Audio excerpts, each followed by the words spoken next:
on the slopes of Diamond Head. This is Kapiolani Community College. Kulia Ikanu'u, strive for the highest.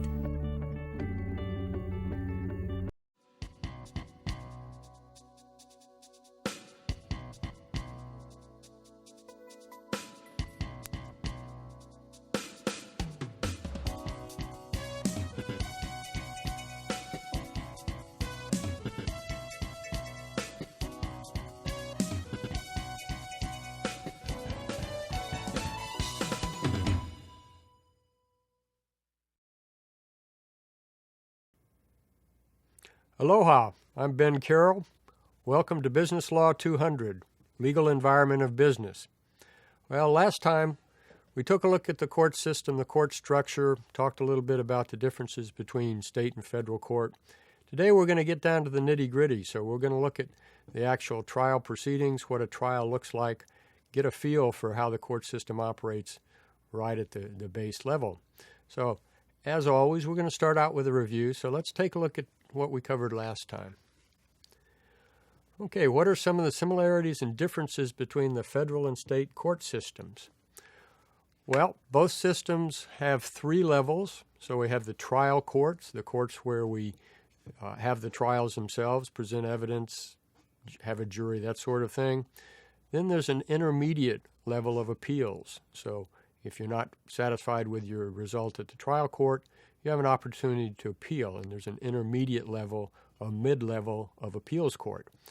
It's called the Circuit Court of Appeals in the federal system, and we call it Intermediate Court of Appeals in our state of Hawaii system. And then we have the highest court, so that's the United States Supreme Court in the federal system and the Hawaii Supreme Court in the state system. And I don't know if we mentioned it before, but you'll notice we always have an odd number of judges. So it may be fairly obvious why that is. We don't want to have a tie. So we're going to have 5 or 7 or 9 or some other uneven number. Okay, other states, again, may have slight differences, but we basically have that three-tier system. And most systems also have the automatic right of appeal to the intermediate level, but they require that you ask in order to go to the highest court. And you may recall we call that certiorari, cert, and that's true in both of our systems as well. Okay. Talked about jurisdiction. How would you describe jurisdiction, and why is that important? Well, we need to be sure that the court is able to handle the proceedings and to enforce it, to require parties to present evidence, that sort of thing. So another way of looking at jurisdiction is simply it's the power or authority of a court. So the court needs to be able to make the system operate effectively and efficiently.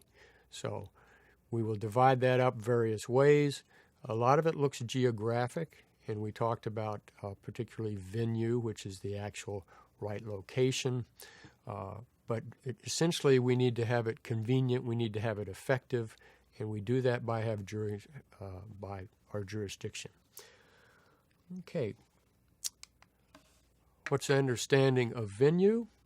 Well, venue is the geographic location. So within Hawaii, we have different circuits, and we would want it to be in the most logical place. So we would have venue where the incident occurred, where we signed a contract, where performance occurred, where an injury happened, accident, where some kind of tort occurred.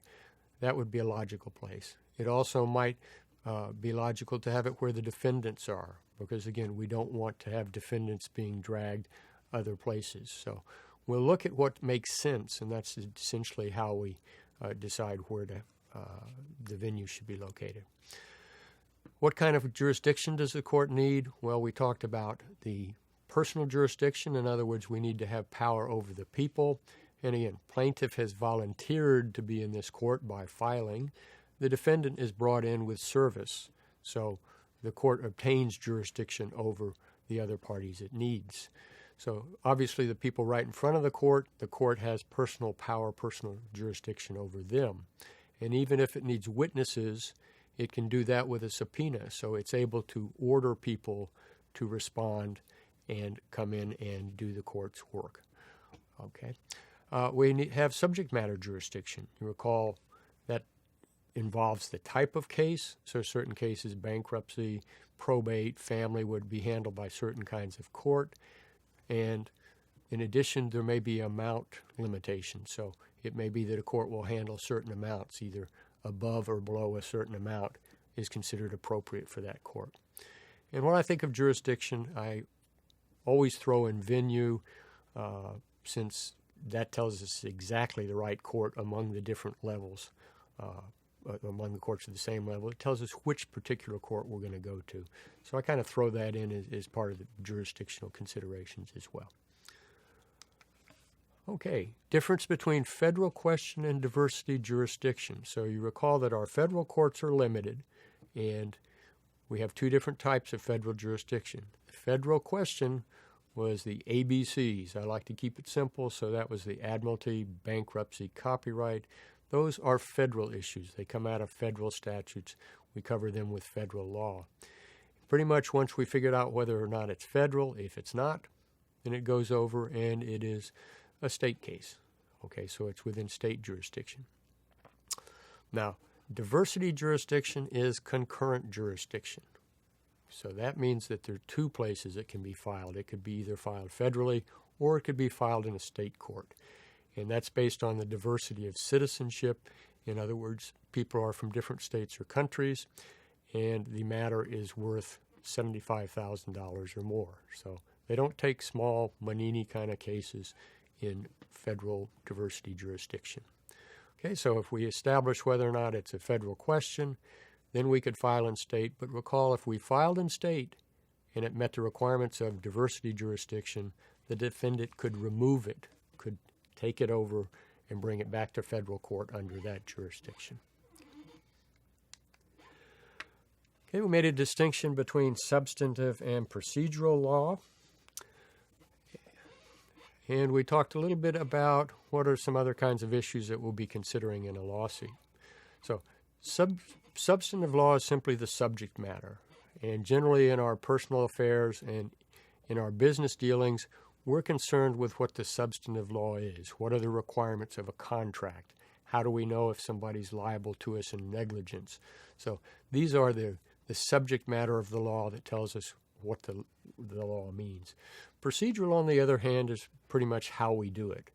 And in large part, you will be leaving that up to an attorney or an expert in procedure, and they will know when to file, how to file, deadlines, that sort of thing. So procedure is obviously very important because the court structure is a formal system. If you miss deadlines, you can be thrown out of court.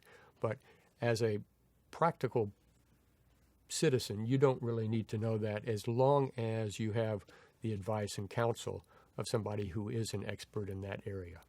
We'll talk a little bit more about this, but a lot of times in the court system, although you have the right to handle your own case, and we call that pro se, it's not a good idea because you simply aren't up to speed with the ins and outs of procedure. So that's why in most instances we would hire a professional to help us if we're going to be involved in a lawsuit.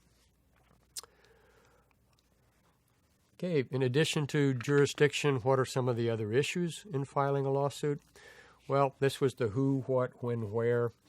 So again, most of these are procedural matters, although there's some substantive areas, but we need to know, is there a deadline for filing this kind of case? And we call that a statute of limitations. So do we have to file our case within a certain amount of time after it arose? And we do. We need to know, do we have a right to file this kind of suit? So we're unhappy about taxes. Are we able as a private citizen to file something, or is that reserved to another entity or not available to us? So we need to know that. So again, it's the who, what, where. We'll be talking about those more when we get into the substantive areas. So what are we going to cover today? Well, we're going to look at the progress of a lawsuit, and it divides into different areas.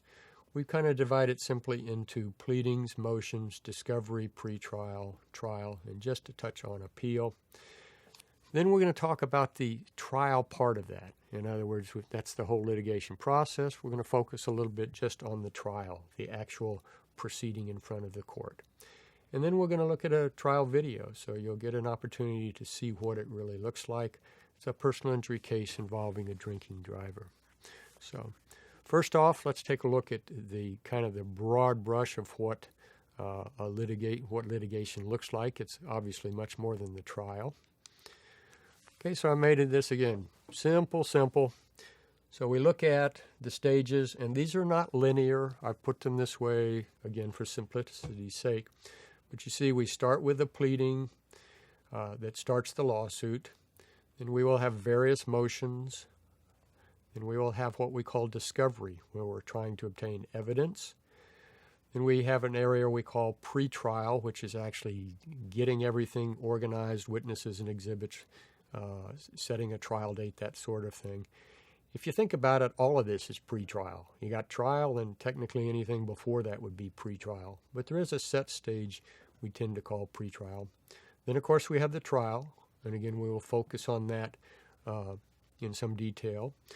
And then we'll talk just a little bit about appeal, because we know that appeals lead to the written description of the case, and that's what we'll be reading when we start reading case law. Okay, again, these are not linear. You can bring motions all through this process. Discovery is a large part. Discovery continues during the pretrial part. So it's not a straight line sort of thing. But again, for simplicity's sake, this gives us an idea of what that looks like. Okay, so pleadings and motions. This is paperwork. So we're filing our complaint. That's how we start the case. A motion is simply asking a court for an order. So we may ask the court to have a party come. We may ask the court for various other orders to make something happen. And again, this is the paperwork, keeps the lawsuit going. Discovery is simply looking to find evidence. So this picture indicates what we call a deposition. This is like a mini hearing where we can question the other side. Okay, your materials indicate various other types of discovery. So there are interrogatories, written questions. We can request people to produce documents, exhibits, automobile parts, whatever, exhibits. And we can actually have somebody physically examined or mentally examined. All of this is discovery. And this is a formal process, and the court will help us get this information if the people won't voluntarily divulge it. Okay, again, pretrial is getting our exhibits together, getting ready for trial, setting a trial date. And then trial is simply where we present our evidence and we get our decision from the judge or the jury. Afterwards, if we're not happy, we take an appeal. And remember, for the most part, appeal is all in writing. Appeals court may give us a chance to make, as shown here, a brief argument to explain our writings. Okay, so trial sequence. We'll start out with some preliminary motions. You can see the yellow are the parts that are added by a jury. So we don't have jury selection unless we have a jury. And we have some instructions from the judge about how to take notes, that sort of thing. We have opening statements by both sides. So this is where lawyers say what they think the case is going to be. And again, this isn't evidence. It's just supposed to be helpful to the jury. Then we're going to have the evidence itself. So this is the guts of the trial. Okay, so there may be arguments about whether the jury should hear something. That obviously would be arguments outside their presence. You can see plaintiff goes first because plaintiff is the one that has to prove the case, and then defendant follows. Okay, then we'll decide on jury instructions, again, if it's a jury trial. We'll have closing arguments where we try to wrap it all up. And then the jury will deliberate and give a verdict. So the verdict is their factual finding. If it's no jury, there's not a verdict. There's something called findings of fact and conclusions of law. And finally, the court enters a judgment, and then we either enforce or try and collect the judgment, or there may be an appeal. Okay, so you'll see what the courtroom looks like. The judge is in front. Both defendant and plaintiff have their own tables, and the jury is usually next to the plaintiff. Okay, and just a quick note, here we see our federal court. The area where the judge sits, the table where the judge sits, is called the bench. So if we say bench trial, we're talking about a trial with just a judge. And a jury trial obviously has the jury there. One last thing, you'll see the little doors there, and there's kind of a wall, wooden wall. That's called the bar. So when you hear about taking the bar exam, we consider people on the other side of the bar are the lawyers and the people involved in the court case.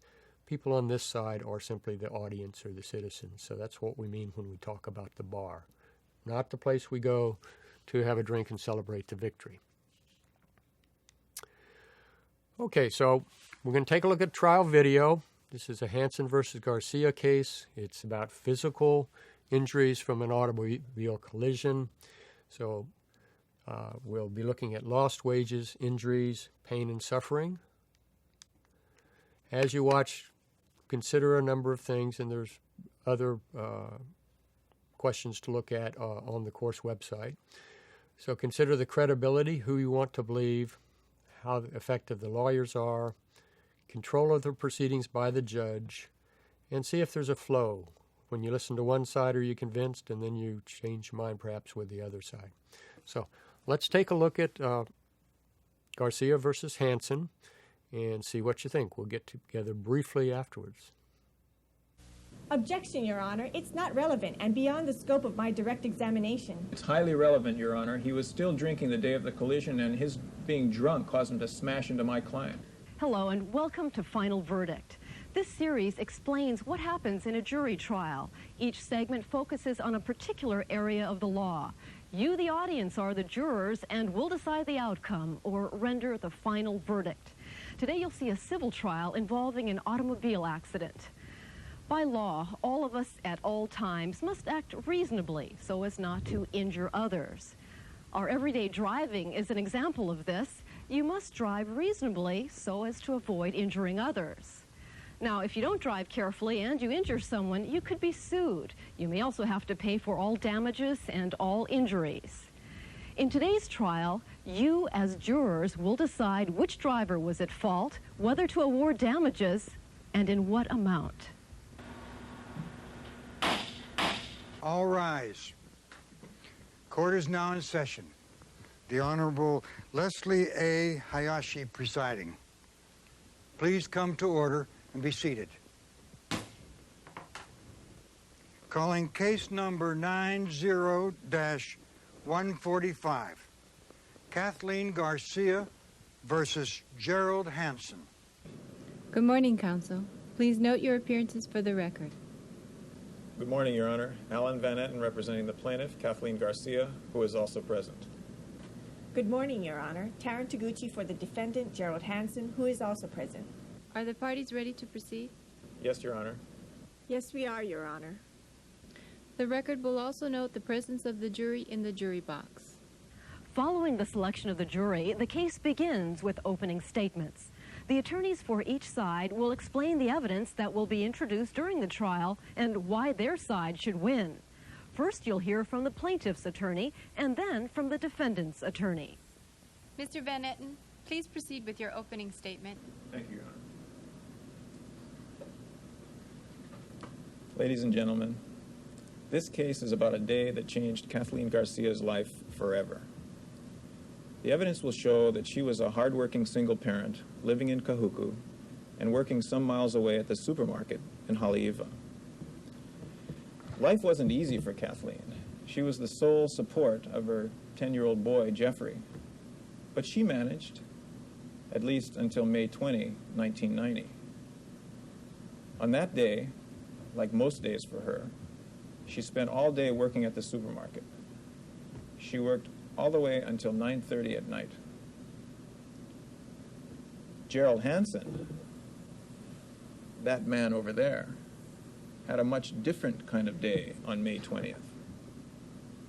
He started drinking with his friends at 2 o'clock in the afternoon.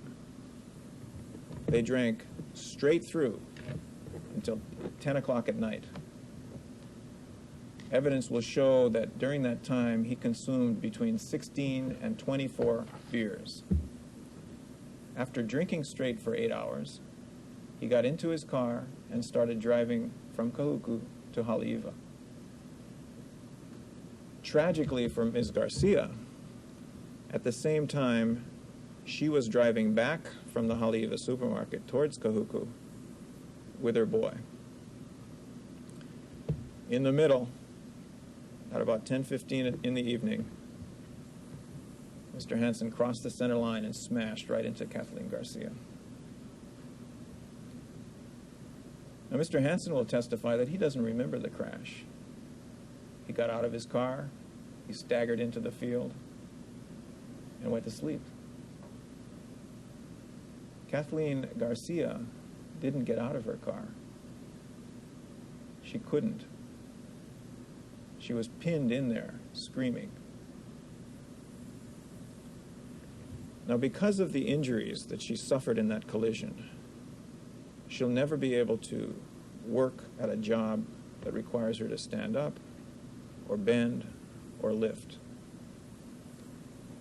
She's only 38 years old. She has 27 more years of work to go. But her earnings will be much less. She was earning about $9 an hour at the supermarket. Now, even after retraining, she can only earn $8 an hour and can only work half-time. And her life is much worse. She used to be able to go dancing, go hiking with her son, play volleyball. She can't do any of those things anymore. And the worst thing is the pain. She used to be fine. But now, and for the rest of her life, every day she's going to be in pain. Now, at the end of the trial, after all the evidence is in, I will come back here before you and I'll ask you to award a fair amount to compensate Kathleen for her injuries suffered on that day and that night, everything that she's been through since then and will continue to go through because of what happened and what that man, Gerald Hansen, did to her on May 20th, 1990. Thank you. Ms. Taguchi, your opening statement, please. Thank you, Your Honor.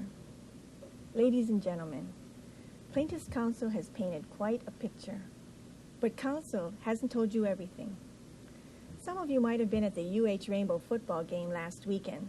The Bows were behind 24-0 at the half. Many fans went home, but the Bows came back to win it in the last 30 seconds with a score of 35-31. Counsel has told you only one side of the case, the first half. In the second half, we will present additional evidence. Yes, Ms. Garcia was injured in the accident. And yes, Gerald Hansen had been drinking. But it was Ms. Garcia's car that was 1 foot over the center line at the time of the collision. And it was Ms. Garcia who had only 1 hour of sleep the night before and little sleep the previous 2 nights because she was up with her son, Jeffrey, who was ill. You will also hear testimony from a friend of the plaintiff's, Gloria Tevis. Ms. Garcia told Ms. Tevis that she had fallen asleep not once, but 3 times before the collision. In fact, Ms. Garcia doesn't recall seeing Mr. Hansen's car at all before the collision. It's natural to feel sympathy for the plaintiff.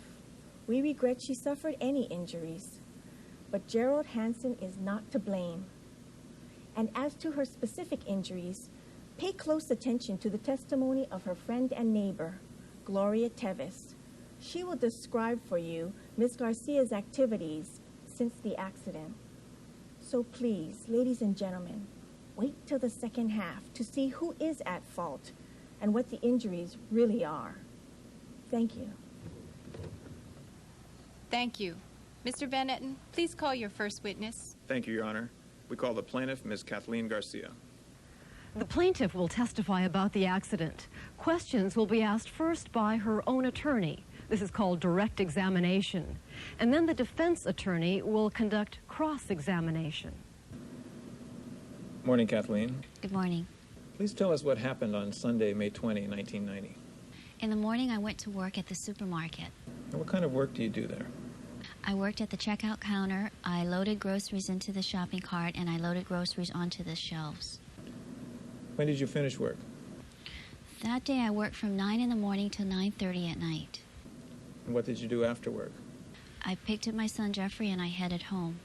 How were you feeling?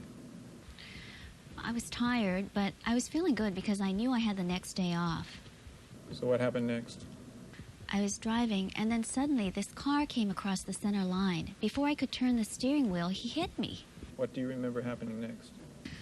I remember hearing my son calling to me. Thankfully, he seemed okay, just a little bit scared. I was pinned behind the steering wheel, and the pain was so unbearable that I couldn't stop screaming. My son ran to call the police, but it seemed like forever before the firemen came. They had to cut me out of the car. Then what happened? They gave me painkillers, but the pain was so bad that it wouldn't go away until they put me under with anesthetics. At the hospital, Dr. Sonata operated on my back. Have you had medical treatment since the accident? Oh, yes. I've seen Dr. Sonata for the last 2 years, and now I'm under physical therapy once a week. How much does all this cost? My whole life savings, $25,000. Are you back at work now? No, I can't. Dr. Sonata says I can't lift anything over 5 pounds. I can't bend, I can't stoop, I can't stand for long periods of time. When are you supposed to get better? I don't know. Probably never. Have you had training for a different kind of job? Right now I'm training to be a part-time telephone operator. How much will that pay? $8 an hour. How much did you earn at the supermarket? Well, at the time of the accident, I was making $9 an hour. Kathleen, how old are you? I'm 38 years old. And do you have any children? Yes, just one. My son Jeffrey. He's 12 years old now. And who supports Jeffrey? I do. His father died 5 years ago. Kathleen, do you drink alcohol? No, I don't. I think it's a horrible habit. Objection, Your Honor. Non-responsive, and I move to strike Ms. Garcia's opinion. Motion granted. Ladies and gentlemen of the jury, you are to disregard that last remark. Kathleen, could you tell the jury how all of this has affected your life? Yes, in so many ways. I used to love to play volleyball, but now I can't do that anymore because my back hurts so badly. I used to love to dance, and I can't do that now. Jeffrey and I used to go hiking all the time, but after about an hour or so, it's unbearable. I can't even shop for myself. Dr. Sonata says I can't carry anything more than 5 pounds because he's afraid I'm going to re-injure my back. But that's not the worst thing. The worst thing about all of this is the pain. It just won't go away. It always hurts. Thank you, Kathleen. No further questions. Cross-examination, Ms. Taguchi. Thank you, Your Honor. Isn't it true, Ms. Garcia, that you don't remember seeing Mr. Hansen's car coming toward you prior to the collision? I remember seeing him cross the line just before the collision. But before that, you don't remember seeing Mr. Hansen's car coming toward you, do you? No, I don't. Now, Miss Tevis is your neighbor, isn't she? Yes. Do you remember talking to her about the accident? Yes. In a conversation at the laundromat, do you remember telling Miss Tevis how tired you were on the night of the accident? Yes. You told her that Jeffrey had been sick for the last 3 nights and you were up those 3 nights, right? Right. And do you remember telling her how you had to work twice as hard on the day of the accident because a coworker had failed to show up at work that day? Right. And in fact, you told Miss Tevis that you actually dozed off a couple of times on the way home that night, right? Right. And Miss Tevis is your friend as well as your neighbor, right? Yes, she is. And you told her the truth, didn't you? Yes, I did. No further questions. Your Honor, the parties stipulate that Ms. Garcia has incurred $25,000 of medical expenses and will need an additional $1,300 for physical therapy every year. The parties also agree to submit as evidence Dr. Sonata's previous sworn testimony on Ms. Garcia's injuries. The plaintiff, Ms. Garcia, has completed presenting evidence in support of her claim. It is now the defendant's turn to present evidence in his defense. Ms. Taguchi, please call your first witness. Your Honor, the defense calls Mr. Hansen. The defendant has now been called to the stand. His attorney will ask questions first, and then there will be cross-examination by plaintiff's attorney. Gerald, do you remember the accident on May 20th, 1990? Yeah, but I don't remember much. Tell us what you remember. Well, I was driving down the highway from Waimea to Kahuku. It was about 10 o'clock, and a car crossed the center line and hit me. I know I hit my head, and I got out of the car. Had you been drinking that day? Yeah, I had a few beers. When did you start drinking? Oh, about 2 o'clock in the afternoon. Who was with you? Well, I was with the guys I work with. We had come down the day before to paint a building. Did you have anything to eat? Yeah, we were eating most of the time. We had a big Mexican dinner about 7 o'clock. What happened after dinner? Well, we watched TV for a while, and then about 10 o'clock, after the movie, I decided to take a drive and to get some fresh air. Where did you go? Just on down the road. Describe the road for us. Well, it was dark, and it had a lot of curves and turns in it, but I remember that the center line was really well marked. Did you see Miss Garcia's car approaching? I sure did. What else did you notice about Miss Garcia's car? Well, I was coming around a turn when I saw her headlights. Then I noticed that her car was crossing the center line and coming directly at me. Your Honor, I have no further questions of this witness at this time. Cross-examination, Mr. Van Etten. Yes, Your Honor.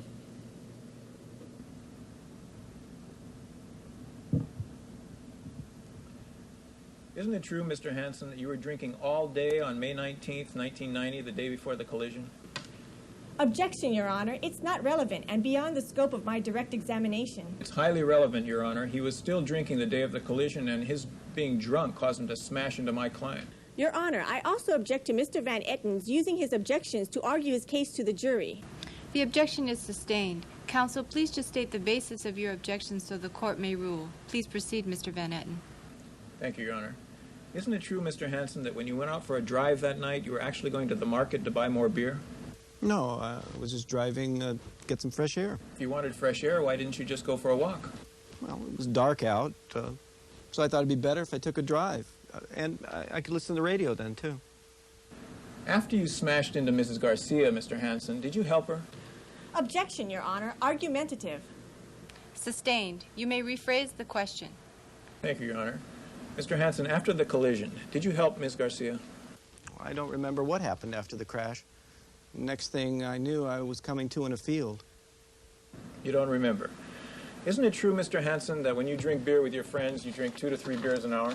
I don't think so. I don't remember. That's how you usually drink, though, when you're drinking with your friends, right? Yeah, I guess so. And that's the way you were drinking with your friends that Sunday, right? Yeah, probably. And you folks started drinking at 2 in the afternoon, right? Right. And you kept drinking right on through until 10 o'clock at night, right? Yeah. So you'd been drinking for 8 straight hours when you finally got into your car and went off towards Haleiwa, right? I guess so. You guess so. You agree you'd been drinking with your friends for 8 straight hours before you got in your car, right? Yeah. So drinking 2 to 3 beers an hour for 8 hours, that's 16 to 24 beers you had that day, right? I don't think I drank that much. No, you didn't count how many beers you had, did you? No. So you could have drunk 20 beers that day, right? Yeah, but I doubt it. But you can't tell us for sure you didn't drink that many, right? I don't know. Your Honor, I have no further questions of this witness. Ms. Taguchi, any further witnesses for the defense? Yes, Your Honor. We call Ms. Gloria Teves. The defendant has decided to call another witness on his behalf, Gloria Teves, Kathleen Garcia's neighbor. Good morning, Ms. Teves. You are Ms. Garcia's neighbor, isn't that correct? Yes, I've been Kathleen's neighbor for over 5 years. Do you remember conversation in the laundromat on June 27, 1990? Yes, I do. Ms. Garcia tell you about the accident? Well, she told me she didn't get much sleep for 3 nights because Jeffrey was sick. She also said that they were short one worker on Sunday, so she had to do more work than usual. And what else did she tell you? She had fallen asleep behind the wheel a couple of times right before the accident. And now you've seen Ms. Garcia since the accident, right? Yes, I see her almost every day. Please describe for us some of the things you see Ms. Garcia doing. Oh, she does lots of things. She plays ball with her son, goes grocery shopping, does the laundry, cleans the house, and works in the yard. And were these things Ms. Garcia did before the accident? Oh, yes.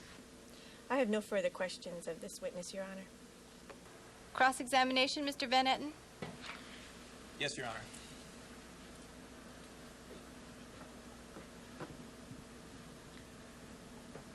Ms. Tevis, you don't like Kathleen Garcia, do you? No, that's not true.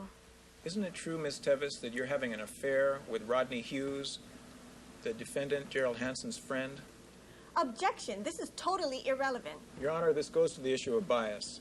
If this witness is having an affair with a friend of the defendant, she might not be inclined to testify truthfully. I'll allow the question. So, are you having an affair with Rodney Hughes, Gerald Hansen's friend? Yes, but that was... Thank you, Ms. Tevis. No further questions, Your Honor. Your Honor, the defense rests. Ladies and gentlemen, the presentation of the evidence is now concluded. At this time, the attorneys will present their closing arguments. What the attorneys say is not evidence, and the jury is not bound by the attorney's interpretation or recollection of the evidence. Instead, when the jury begins its deliberations, jurors will be relying upon their collective memories. Mr. Van Etten, please proceed. Thank you, Your Honor. Ladies and gentlemen, Gerald Hansen is a drunk. He's a drunk who drove drunk and smashed into Kathleen Garcia. Changed her life completely. These are all clear facts, ladies and gentlemen. There is no doubt he was drunk when he smashed into Kathleen. He can't remember how much he drank, but we know that he was drinking for 8 straight hours before he got into that car. We know he drinks 2 to 3 beers an hour. That's 16 to 24 beers he had before he got into the car and drove off, heading towards Kathleen Garcia. And what does it tell you about this man that he wouldn't even help a woman that he just injured in a collision? He didn't hear her. She said she was screaming. He remembers her coming his way, and yet he doesn't remember getting out of the car, staggering into the field, and passing out. Kathleen Garcia was hurt because he got drunk, he got into a car, and he smashed into Kathleen. Now, Judge Hayashi will instruct you that if you believe Mr. Hansen was at fault, was negligent, you may compensate Kathleen Garcia for her past and future medical bills, for her lost wages, and for her pain and suffering. Now, take a look at these numbers. She's already paid $25,000 in medical bills. She's going to have to pay $1,300 a year in physical therapy for the rest of her life. That's $52,000. She will be earning $10,000 a year less than she would have. For 27 years, that's $270,000. And what about her pain and suffering? Her life has changed completely. She can't do all those things she used to be able to do. She can't dance. She can't play volleyball. She can't go hiking with her son. And the pain, she's going to be in constant pain every day for the rest of her life. If you award her only $5,000 a year for that, that's $200,000 for the rest of her life. But it's your decision.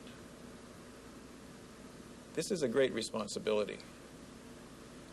You are now the judges of what's to happen to Kathleen Garcia and to Gerald Hansen. You represent the community. You're deciding their fate. Now, I ask you to do the fair thing, the right thing. Gerald Hansen got drunk, got into a car, and smashed into my client.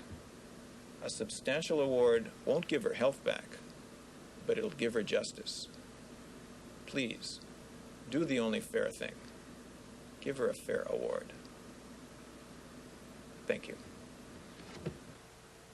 Ms. Taguchi, you may present your closing argument. Thank you, Your Honor. You, the jury, are not prejudiced. You told me at the beginning of this trial that you weren't prejudiced.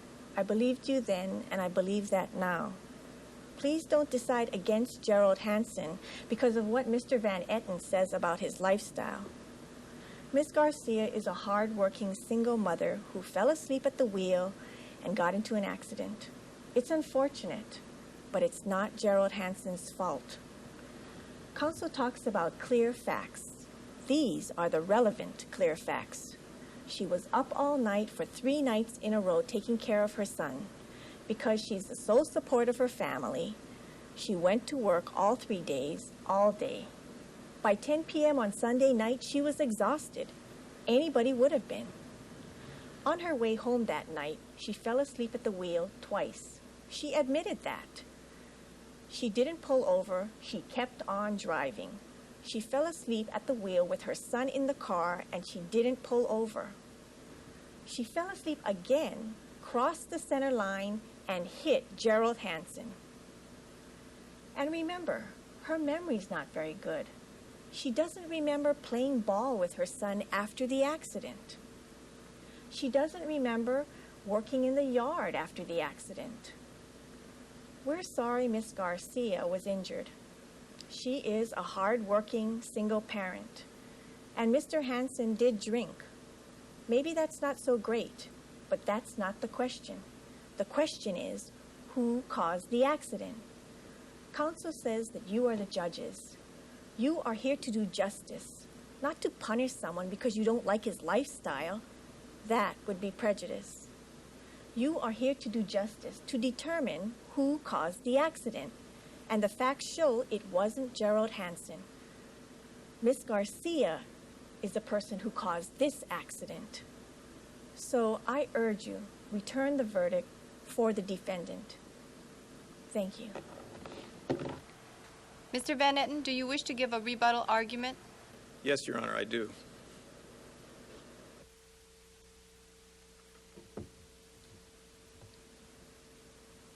Ladies and gentlemen, because the plaintiff has the burden of proof, I get to say the last few words in this case. Opposing counsel and I agree on one thing. You're here to do justice. But what is justice in this case? Justice is remembering that if Kathleen Garcia nodded off at some other time, that doesn't mean she nodded off at the time of the collision. She was tired, but she wasn't drunk. He was drunk. Please do justice. Send a message to Gerald Hansen and the other drunks of this world. Find him liable. Award her a fair amount. Thank you. Ladies and gentlemen, it is now my duty to instruct you on the law applicable to this case. I will be reading you several jury instructions. Now please don't worry if they sound repetitive. I will be sending all of them in with you while you are deliberating. Both sides submit proposed jury instructions to the judge. Outside the presence of the jury, the judge and the attorneys discuss which jury instructions will be given. The jury will be instructed that this is a civil case, and so the plaintiff need only prove her case by a preponderance of the evidence. This is not like a criminal case where the state has to prove its case beyond a reasonable doubt. In a civil case, the burden of proof is much lower. This means that the plaintiff, Kathleen Garcia, only has to show that it's more likely that Gerald Hansen crossed the center line than she did. The jury will be told that negligence is the failure to use due care. Everyone must drive responsibly so as to avoid injuring others. The jury will also be given guidance on how to determine the amount of damages, if any are awarded, and how to judge the credibility of witnesses. The jury will be told that they must decide without letting their feelings, either for or against a party, come into play. When you retire to the jury room, your first duty will be to select a foreperson. This person will preside over your deliberations and speak on your behalf in court. Your verdict in this case will consist of answers to the questions on the verdict form. At least 10 of you must agree on each answer, but it need not be the same 10 jurors. Once at least 10 of you have agreed upon each answer, the form should be signed and dated by the foreperson. The foreperson will then notify the bailiff, and you will return to the courtroom to render your verdict. If you need to communicate with me, please send a message to the bailiff. I will then meet with counsel to decide how to respond to your inquiry, so you may not receive an immediate response. You may now begin your deliberations. Gee, isn't it terrible what that guy did to her? He crossed the road, smashed her, they ran into the field. I think we should give her everything. Wait a minute. She's the one that caused the accident. She admits that she fell asleep behind the wheel while driving home that night, and her neighbor practically called her a liar. I mean, she works in the yard, she plays ball, she goes shopping. I think she should lose. She shouldn't get anything. But you can't believe the neighbor. She's going with Hanson's friend, and she didn't even want to admit it. And that Hanson, he's such a slime ball. He got drunk, smashed her. I think we should give her the $547,000 total.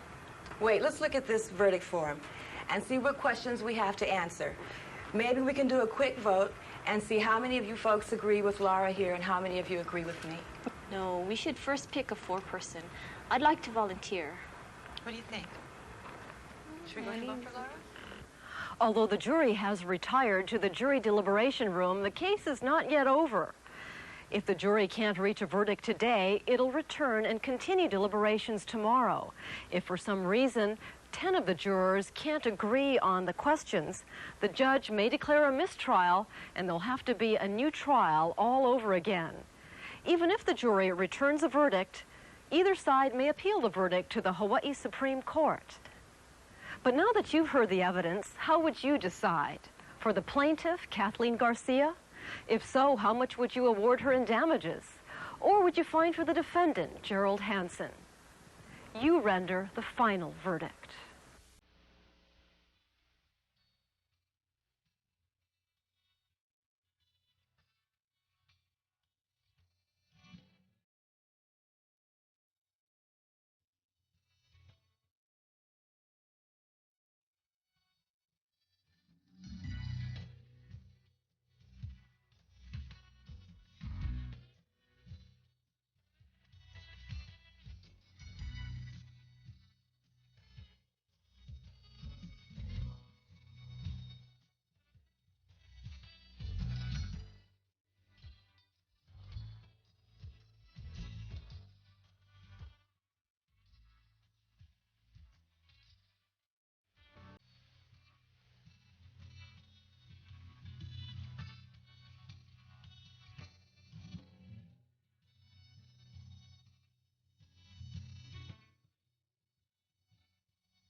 Okay, court's over.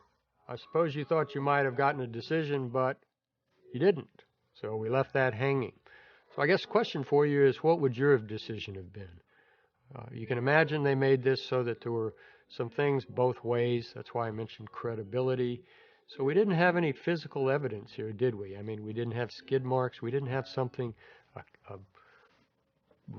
camera on the roadway that shows us exactly who did what. So it really boiled down to credibility. Who are we going to believe? So that's important in a number of cases. We would always like to have what we call physical evidence, something that proves where what happened, glass on the road, skid marks, as I said, other types of things. But sometimes we don't. So that's always a consideration in a trial. It can be a crapshoot. You know, it can be a gamble because it's who's going to be believed. Okay, so that's one thing. What else would you have liked to have seen? Well, we just mentioned it. Probably would have liked to have seen some physical evidence. It's possible you would have liked to have heard from some other witnesses. So, although this was very much what a real trial would look like, it obviously was compressed. So you saw half an hour. This would probably take a day, or at least half a day. So it was compressed quite a bit. And mostly you didn't see all the documentary evidence. You heard some testimony. You heard that they'd agreed to some medical bills. But you didn't see the evidence going in and the fights over the evidence, that sort of thing. But the actual questioning was pretty close to what you would actually see. So let me know what questions you have about the proceedings. any questions you have about the trial, you can get those to me online. And I'd like you also to think, how effective is this as a way of resolving disputes? So do you think the truth came out? Is this kind of questioning, cross-examination, the objections, that sort of thing, is that work? Is that a good way of establishing what actually happened? Or do you think there might be something different, some kind of more administrative, investigative type of process run by the government? And again, civil code jurisdictions, that may be what happens. Okay, so next time we will start to look at some alternative ways of resolving disputes, what we call ADR, and we'll see what the other options are, what the alternatives are. So, this is Ben Carroll, non-judge, saying aloha from Business Law 200. We'll see you next time.